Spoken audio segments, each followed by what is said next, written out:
bisa 51 bulan? 50 jenazah sebulan Satu atau bulan? 40 jenazah sebulan. Itu sebelumnya kadang-kadang kalau malam tuh keranda itu kayak goyang, kayak ngasih tahu gitu kan, oh gue bakal datang ke situ, kayak ngasih tahu. Yang kasus minum kopi juga saya. Iya, Serius? iya, kasus yang minum kopi itu Sianida? saya. Iya, betul. Itu masih Iya, merias? yang biasanya.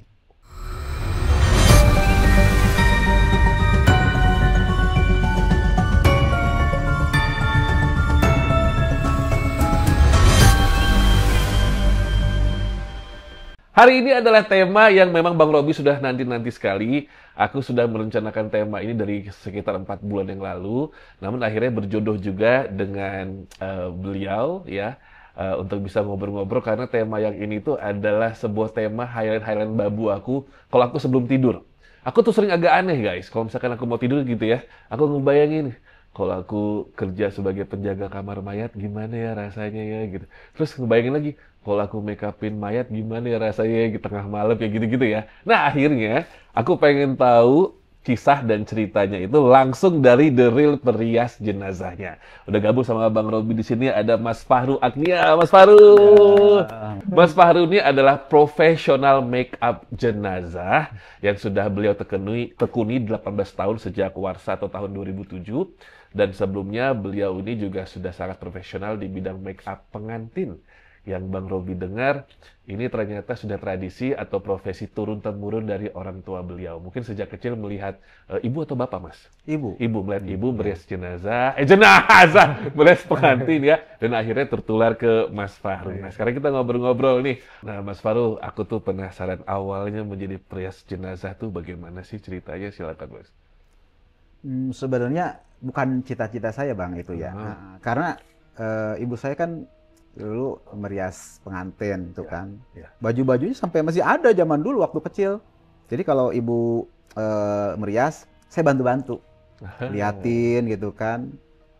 Jadi akhirnya sebenarnya basicnya dari make up orang hidup ya, Ya. bukan Mayat, mayat ya, gitu ya. ya.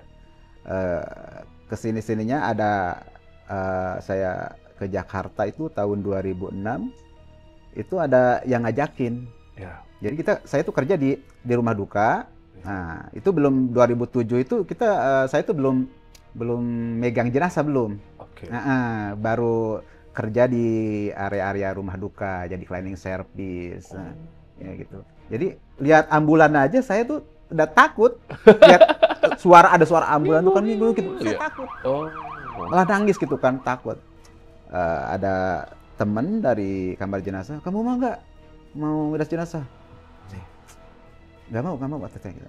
Terus dibayang-bayang gitu kan, kayaknya enak juga terus akhirnya mencoba tuh Bang. Ya. Kali 2 kali gitu kan, selang-selang 3 hari tuh. Jadi malah nggak bisa makan, habis lihat jenazah, apalagi kondisinya kali rusak atau hancur, itu nggak bisa makan, malah enak gitu, saya malah muntah gitu kan. Karena sering terus saya dibiasain itu kan. Ya. Akhirnya nggak biasa itu. Akhirnya saya ya udah nggak apa-apa, saya terima deh. Awal itu. Oke.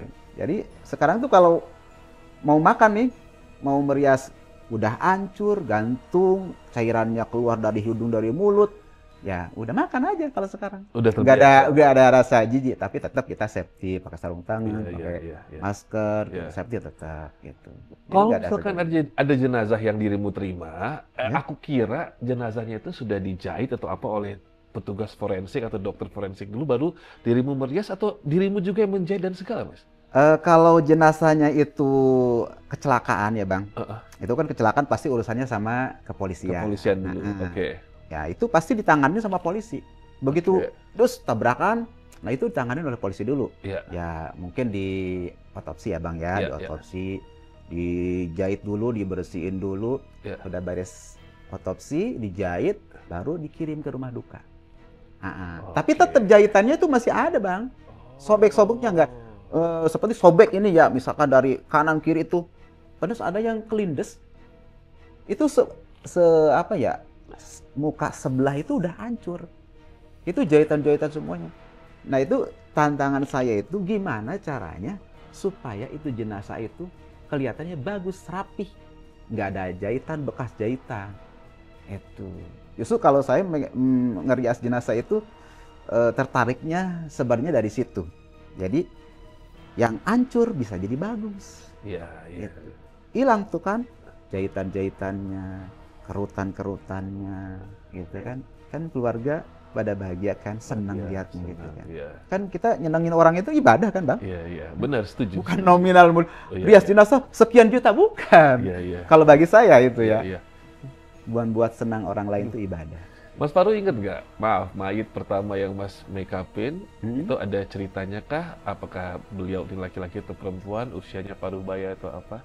Pertama kali pengalaman pertamamu. Dulu tahun 2007 saya megang tuh anak-anak. Aduh. Kalau nggak salah itu di bawah umur 10 tahun. Itu saya paling nggak apa ya, nggak tega gitu kan melihatnya. Nggak tega kalau make upin umur di bawah 10 tahun itu. Kalau hati itu kayak Iya. gemeter gitu, gemeter. Pasti. Gitu kan. Karena saya juga punya anak masih umur di bawah-bawah gitu kan dulu. Ya, aduh, nggak enak aja. Sampai sekarang pun kalau saya make upin di bawah umur itu kayak nggak tega. Suka nangis kadang-kadang gitu, ke bawah emosional kayak gitu kan. Tapi kan nggak boleh terjatuh air mata Iya kita itu. bagaimanapun juga ya. Emang kata pepatah nggak boleh, kata kalau yang ahli-ahli gitu kan katanya nggak boleh nangis gitu kan, nggak boleh jatuh air mata ke jenazah itu. Ini izin tanya Mas Faru, apakah pernah ada mimpi atau kehadiran dari mereka, entah itu energinya, ingin menyampaikan ucapan terima kasih ke Mas Faru karena membuat mereka ya terlihat baiklah ketika menghadap Tuhan? Silakan Mas. Banyak sih pertanyaan-pertanyaan gitu dari keluarga aku tuh. Kamu suka dimimpiin nggak? Kata gitu kan. Udah dimimpiin nggak? Kalau mimpi sih banyak gitu. Tapi dulu tuh waktu di rumah duka tahun 2011 itu. Jadi saya dimimpiinnya itu bukan terima kasih, kayak dikasih nomor angka gitu. Togel? Iya, kayak togel. Justru saya paling seringnya itu, beda sama orang lain. Oke. Ada salah satu pengawalan ambulan dibilangnya ya setiap ngawal Bang, pasti dia datang ke kamar jenazah. Oh, minta. Ya, kamu mimpi nggak? Saya sebenarnya belum tahu tuh ya. Iya. Ya, mimpi nggak malam? Enggak Pak, nggak mimpi.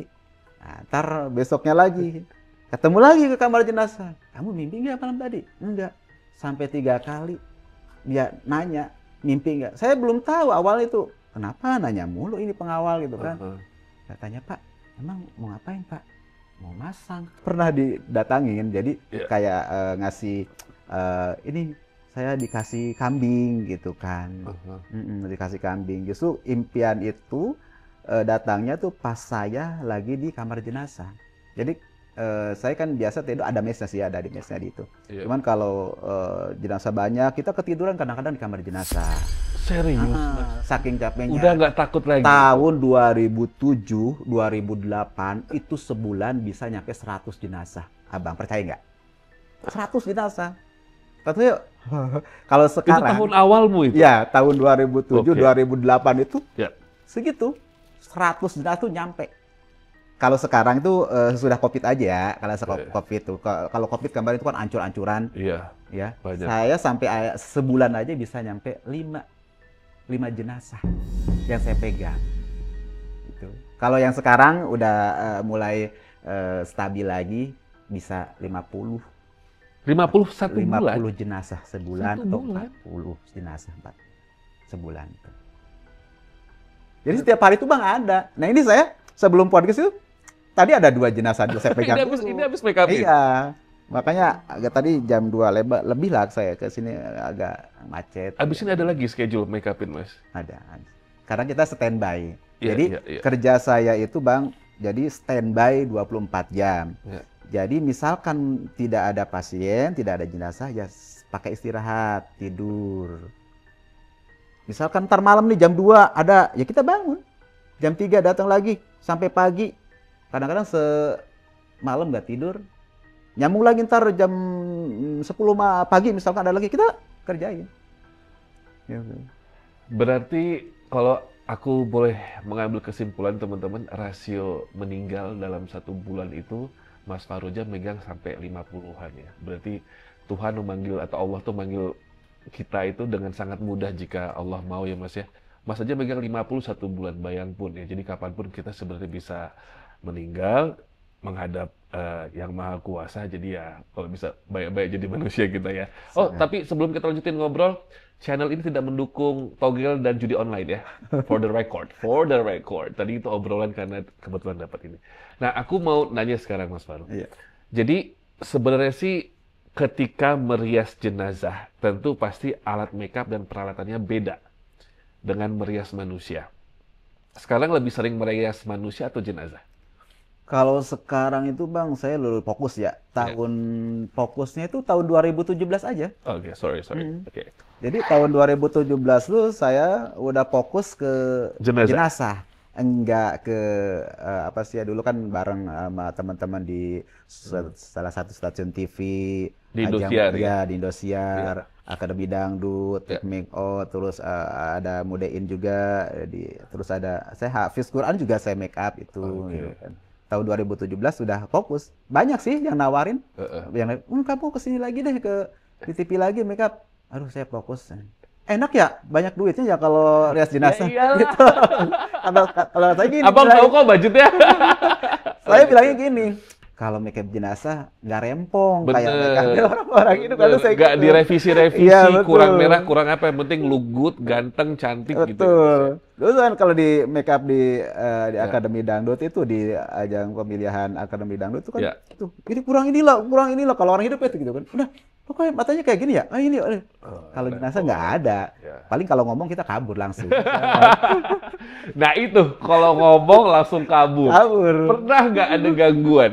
Kita nggak usah ngomongin gangguan dari jenazahnya ya, tapi justru gangguan. Orang kebanyakan Bang nanya-nanya di podcast atau kadang-kadang keluarga gitu ya Bang ya. Nanya-nanya ke saya itu pasti tentang gangguan. Di hal mistisnya. Iya. Nanya pasti di mistisnya. Bukan budgetnya? Bukan. Kalau budgetnya udah tinggi, udah tinggi, jangan diomongin. 17 tahun profesional guys. Oke, emang ada pengalaman yang gitu? Ya, jadi nanyanya tuh pasti mistis mulu gitu kan. Oh, gimana pengalamannya? Ada mistis nggak? Itu hampir rata-rata yang bertanya itu mistis. Iya. Mistis. Saya masih tahun 2013 itu ada jenazah. Kebetulan itu masih keluarganya Romo ya. Kalau Romo itu dari Katolik ya Bang. Iya, Katolik. Jadi habis saya rias, saya keluar ketemu sama beliau. Ya di depan pintu kamar jenazah. Terus dia lihat ke depannya. Pas di depan kamar jenazah itu kebetulan pembakaran tempat pembakaran amputasi apa sih yang dipotong-potong Bang itu amputasi ya. Kaki itu itu kan di situ.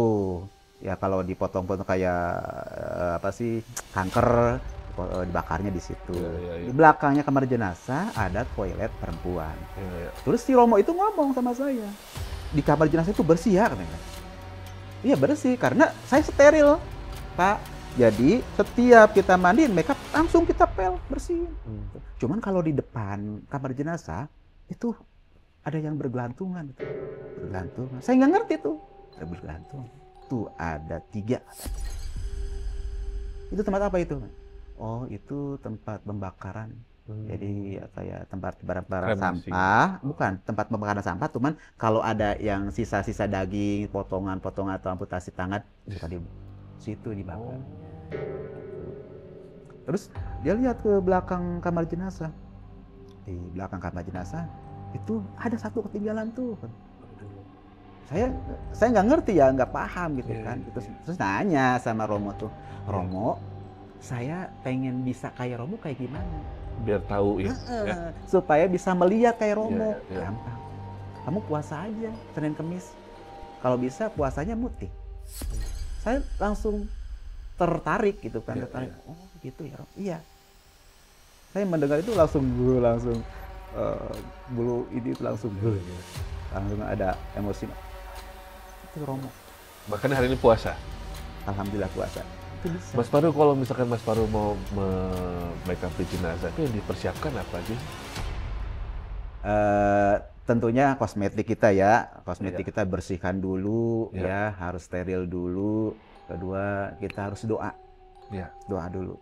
Bohong kalau orang langsung make up langsung foto. Enggak, Ada kita doanya. pamit dulu. Pamit. Kalau kita lewat-lewat aja ke orang itu harus pamit, ke jenazah juga. Karena sebenarnya itu jenazah itu ada di depan kita. Cuman ruh-ruhnya Ruhnya di sih. sekeliling kita. Ada.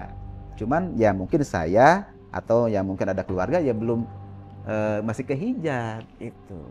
Terus terang saya belum bisa melihat, Bang. Tapi kalau bayangan-bayangan Pasti. sering. Wujud asli, kalau wujud asli kayak menampakkan gitu kan. Langsung gitu kan. Belum pernah. Tapi kalau selayang pandang kayak Iya, iya. justru cerita dulu waktu di salah satu rumah duka itu, saya bayangan hitam tuh mendidihin saya itu. Iya. Bayangan hitam tuh. Terus sampai saya nggak bisa bergerak, nggak bisa apa-apa. Untung ada temen, ada apa? Ada bayangan hitam, kata saya. Sampai sesak gitu. Sesak. Jadi hal-hal mistis bagi saya, bagi yang setiap hari megangnya jenazah itu kayak makanan sehari-hari, Bang. Jadi kalau kita ngomongin mistis atau di kamar jenazah itu hal-hal biasa, jadi kayak makanan sehari-hari, jadi nggak kaget lagi, gitu. Mungkin kalau orang lain gitu, gue takut ya. Kalau kita udah makanan sehari-hari gitu. Jadi lu punya guru spiritual gitu nggak sih, Mas? Untuk menguatkan mental dengan doa. Saya nggak usah nyebut dukun lah. Ya, ada guru pasti, spiritual, pasti ada. Pasti. Boleh ceritakan, Mas? Kalau saya setiap hari, karena saya Muslim, tiap hari itu saya tiap hari Yasin. Setiap hari, Subuhan, habis maghrib tuh pasti saya Yasin. Itu jadi wajib itu.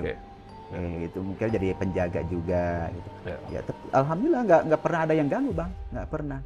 Nggak ada yang ini gitu kan. Cuman kalau suara-suara gitu kan, kayak anak kecil tuh ya, kayak ada teriak anak kecil. Itu sering. Kayak ada yang main bola. Serius? Iya. Justru kalau kalau kita kan mau jemput jenazah tuh kan kadang-kadang di rumah sakit, kadang-kadang di rumah gitu kan, kita jemput dari rumah duka ke rumah atau ke rumah sakit, atau kadang-kadang di apartemen gitu kan. Itu sebelumnya kadang-kadang kalau malam tuh keranda itu kayak goyang, kayak ngasih tahu gitu kan, oh gue bakal datang nih ke situ, kayak ngasih tahu akan ada jenazah datang ke situ. Wah ini pasti nih, itu. Jadi udah ada tanda-tanda gitu. Pernah make upin artis, selebritis? Pejabat-pejabat diantaranya istrinya Pak Menteri dulu, gubernur. Ya, terus ya saya banyak sih para orang-orang konglomerat, pejabat-pejabat. Gitu. Tapi aku penasaran ada satu hal. Pernah nggak menolak make upin jenazah karena dirimu kenal sama jenazah tersebut? Saking punya ikatan batin gitu, emotional attach gitu. Gimana ya, Bang ya? Justru saya kalau orang yang udah kenal itu maunya sama saya, nggak mau sama orang lain. Saya pengen mempercantik beliau. Mas yang mau? Iya, saya yang mau terjun langsung. Ya contoh ya, teman saya tuh orang dekorasi meninggal sampai ininya dibotakin rambutnya karena di kemo, meninggal tuh kan. Saya nggak kenal dia siapa. Oh ini teman kamu. Langsung saya lemes, kalau hati sih lemes gitu. Cuma gimana caranya supaya mempercantik teman saya, gitu. Mempercantik. Justru kalau orang-orang atau teman-teman deket ya yang udah kenal sama saya itu dari luar mungkin atau di dalam, kita jangan ngomongin nominal. Kita itu kalau udah kenal itu. Bisa-bisa saya kasih free kalau misalkan udah kenal gitu. Kadang-kadang keluar kan dari gereja, kadang-kadang di gedung atau Mas Maru, tolong ya ini nih. Kan saya udah pernah. Oh ya siap, Bu. Itu tuh nggak, kita ada orang bilang, paru itu mahal. Bayarannya enggak, saya nggak pernah. Kalau kampung Ibu di mana ya, Mas? Di Karawang. Karawang. Ya. Izin tanya, di penglihatannya Mas Fal, ketika menemani Ibu sebelum Ibu dulu make upin pengantin, Ibu kayak kebanyakan perias-perias pengantin nggak sih, Mas? Ada beberapa ritual yang dilakukan, entah itu saya nggak tahu ya, apakah itu membersihkan alat make up-nya, beberapa ya Mas mungkin lebih paham lah kalau perias pengantin di kampung itu justru apa. Ilmunya itu mau diturunin sama saya. Ilmunya apa sih, Mas? Ya kayak dia kan kayak punya aurod lah gitu ya, bacaan Al-Qur'an. Nah, kemarin tuh suruh baca ini. Kamu kalau makeup jenazah tuh ini bacanya gitu. Ah, Ibu juga dulu gini bacanya gitu. ah, Kata saya ntar aja deh, kayak gitu suka ntar aja deh gitu. iya, Jadi ayat itu memang ada di dalam surat Yusuf gitu iya. kan. Pokoknya dibaca. Kalau mau Yasin jenazah ini dibaca katanya gitu. Dia suka baca itu awal itu sampai sekarang gitu. Terus diamalin. Ya diamal. Tapi sebenarnya kepaksa. Kepaksa gitu. Karena saya sebenarnya kan punya saya pikir ini jurusannya beda, Bu, kata saya. Ibu kan orang hidup, saya orang mati gitu, Ini kan gitu. amalannya buat mempercantik pengantin Iya, ya. kayak Kalau gitu. ini kan jenazah ya, beda ya. Jenazah. Jadi saya kadang-kadang suka nggak nerima gitu. Kan beda. Ibu kan biasanya orang hidup, saya orang mati. Mas Wali pernah diikutin pocong ya katanya, sosok pocong. Itu baru ada 3 bulan, 2 bulan ke belakang dah. Hah? Itu Baru? masih hangat pokoknya itu masih hangat. Ceritain dong. Jadi saya juga kaget gitu kan. Ya emang pernah sih suatu saat pas pulang, kayaknya berat banget bang. Berat banget. Apa nempel di pundak saya gitu, pocongnya. Saya kurang tahu tuh. Pas gitu, suatu saat saya pulang kampung, ada driver itu ya yang nganterin makanan.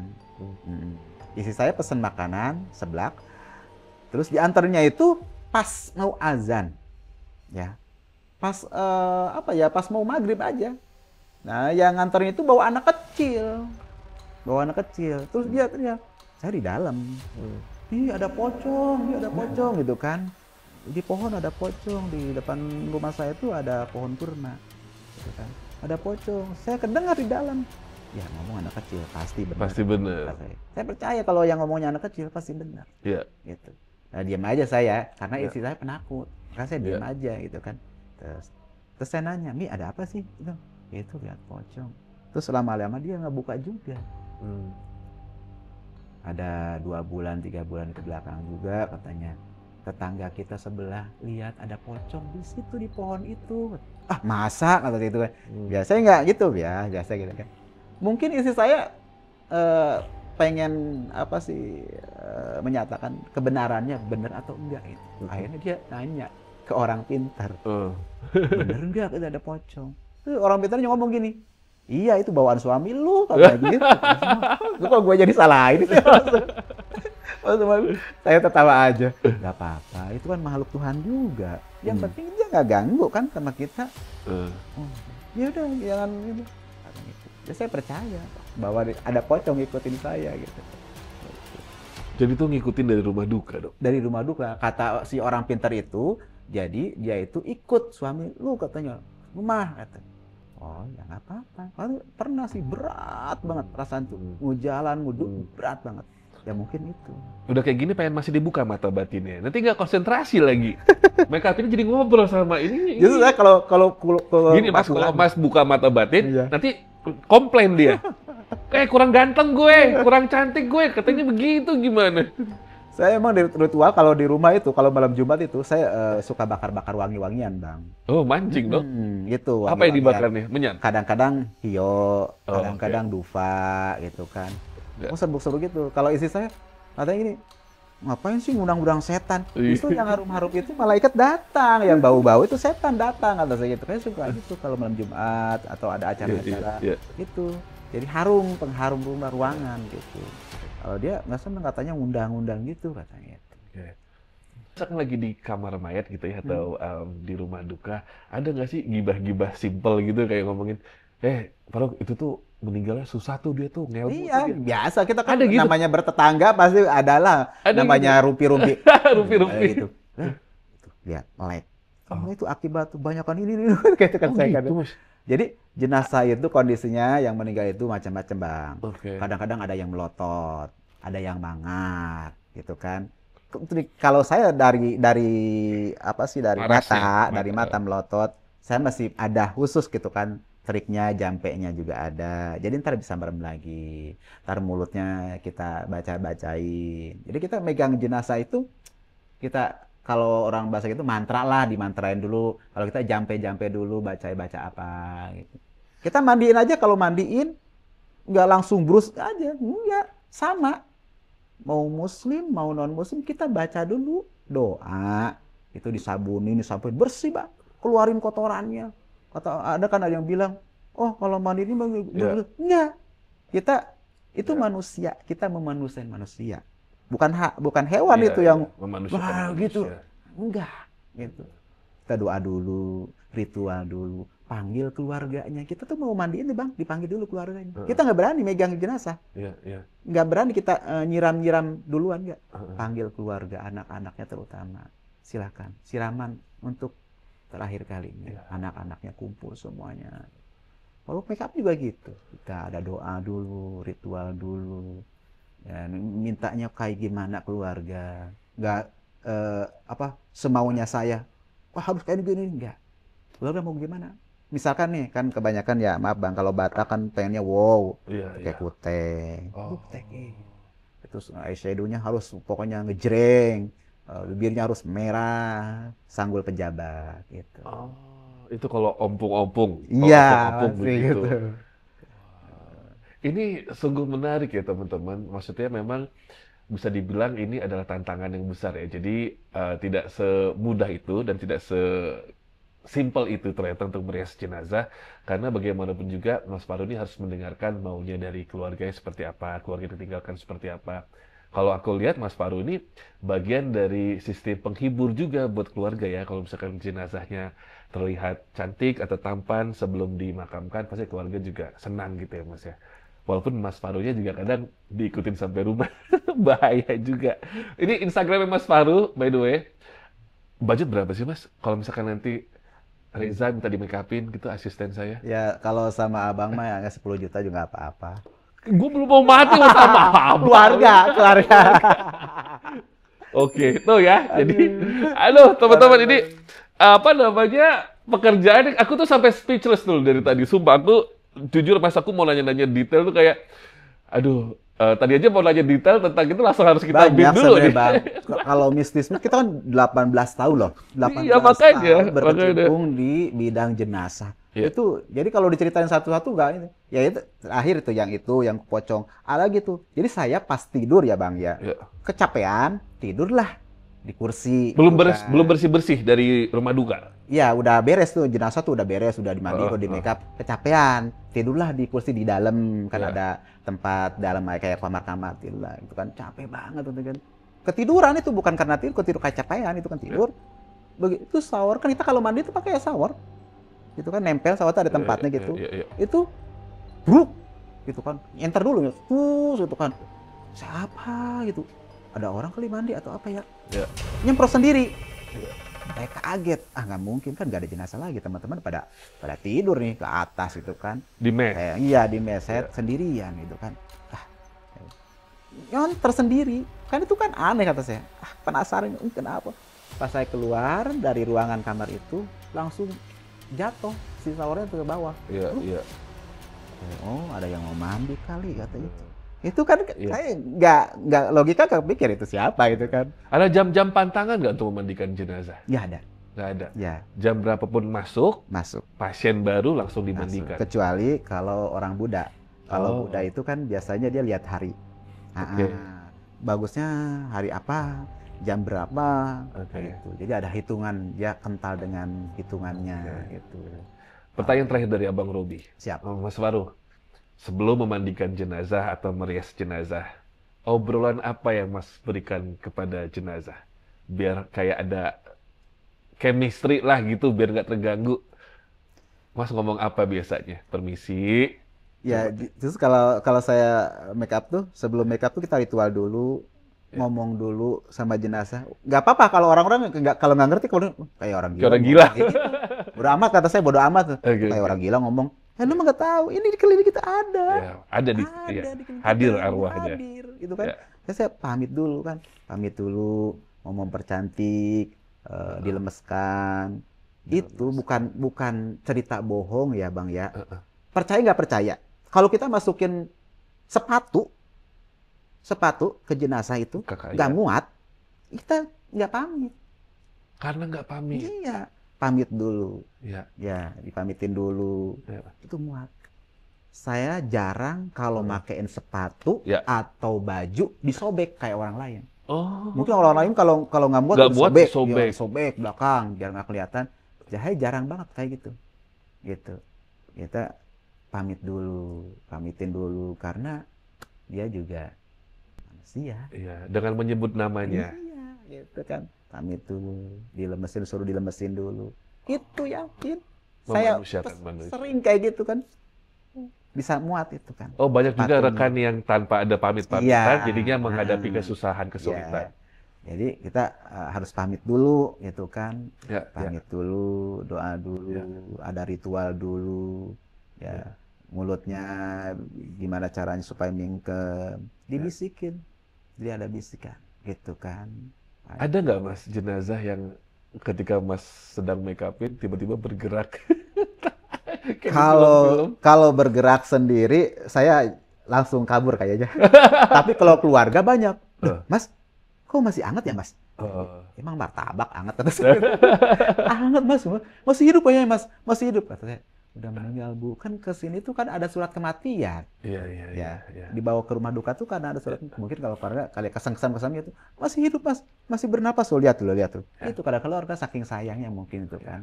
Jadi kayak ada napas katanya gitu kan. Itu. Di ritual-ritual khusus ada. Ya, teman-teman, tampaknya cukup cerita dari Mas Faru, dan kalau tadi misalkan saya bisa tayangkan atau enggak Bang Robi sensor, nama-nama atau mungkin yang pernah Mas Faru make up tampaknya adalah nama-nama yang cukup diperhitungkan. Jadi saya bisa bilang beliau ini sangat profesional, bagaimanapun juga sudah 17 tahun ya. Jadi kalau misalkan memang pengen menggunakan jasa beliau untuk orang terkasih kalian, tercinta kalian, Bang Robi kasih Instagramnya. Di Instagramnya ada nomor telepon Mas Faru, dihubungin aja. Yang jelas apapun pekerjaannya kita tuh harus pakai hati mengerjakannya. Harus memanusiakan manusia bagaimanapun juga, dan harus pakai izin kata Mas Faru tadi ya. Apapun jampi-jampi, apapun itu mungkin jimat-jimat yang kalian miliki dalam pekerjaan kalian atau apapun itu hanya pendamping, jangan dituhankan, betul Mas? Betul. Yang pertama kita memintanya harus kepada Allah Subhanahu wa taala. Yang kedua, kalau ada godaan-godaan yang bisa merusak pekerjaan kita, kredibilitas kita, tolong dihindari. Walaupun mungkin banyak bisikan-bisikan, ambil aja, jangan. Walaupun ada mimpi-mimpi nomor togel, jangan ya. Gimana pun itu adalah menyesatkan. Mas Faru, makasih. Terima kasih lah. Saya mau request Mas make upin saya takut banget ini. Amit-amit coy. Jangan. Baru mau ulang tahun, janganlah. Lagi kalau kita yang muslim kan nggak di make upin ya. Amin. Pertanyaan terakhir, yakin mau buka? Justru saya mau berguru sama Abang, gimana caranya gitu Bang.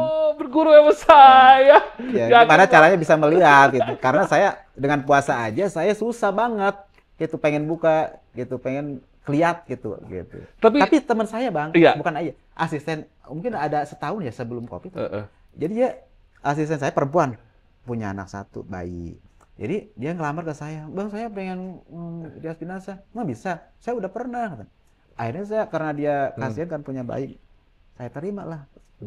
Udah keterima, jadi dia itu langsung gitu, langsung apa sih, interaksi sama jenazah. Wah, repot dong. Nah, justru saya yang bikin repotnya jenazah ada 3 lagi. Dia diajak ngobrol mulu sama jenazah. Kata jenazah gini, anak gue kumpulin semuanya. Suruh mandiin, suruh nyaksiin. Kalau nggak disampaikan, berat katanya. Berat. Dia sampai menggigil, Bang. Akhirnya keluarga datang. Bukan apa-apa. Terus keluarga tuh nanya, Bang. Jadi nanya-nanya terus. Iya, nanya terus. Terus bapak gue habis lagi apa? Entah. Habis mana dia? Terus ini nggak kelar-kelar satu. Itu nungguin 3. Kata saya, aduh nggak beres, nggak bisa gitu. Kan? Repot. Kalau punya indera keenam. Gitu. Kata saya, jangan. Jadi jangan, tutup aja. Justru kata saya gini, tutup jangan. Gak bisa, kalau kita nggak ngomongin sama keluarga, kita berat. Akhirnya dia nyerah, ya udah saya gimana ya? Repot kan? Repot kata dia. Yaudah, buka puasanya kalau gitu. Gak usah puasa. Mas Faru, makasih. Sehat-sehat. Nggak usah dibuka-buka mata batinnya. Lu ada gila nanti gak kelar-kelar lu. Justru gitu Bang, kayak asisten saya bakal kelar. Terus nanya nih keluarga apa sih? Bapak gue lagi apa? Terus di surga atau di neraka gitu kan? Kuburannya di mana? Gitu. Wah parah nggak bisa. Repot. Aduh, ya udah Mas, terima kasih banyak. By the way, dari tadi aku ngopi atau apa, ini ada tablet segala macam, lihat-lihat ada di keranjang ya. Oke, kita pamitan. Wassalamualaikum warahmatullahi wabarakatuh. Mas Faru, terima kasih.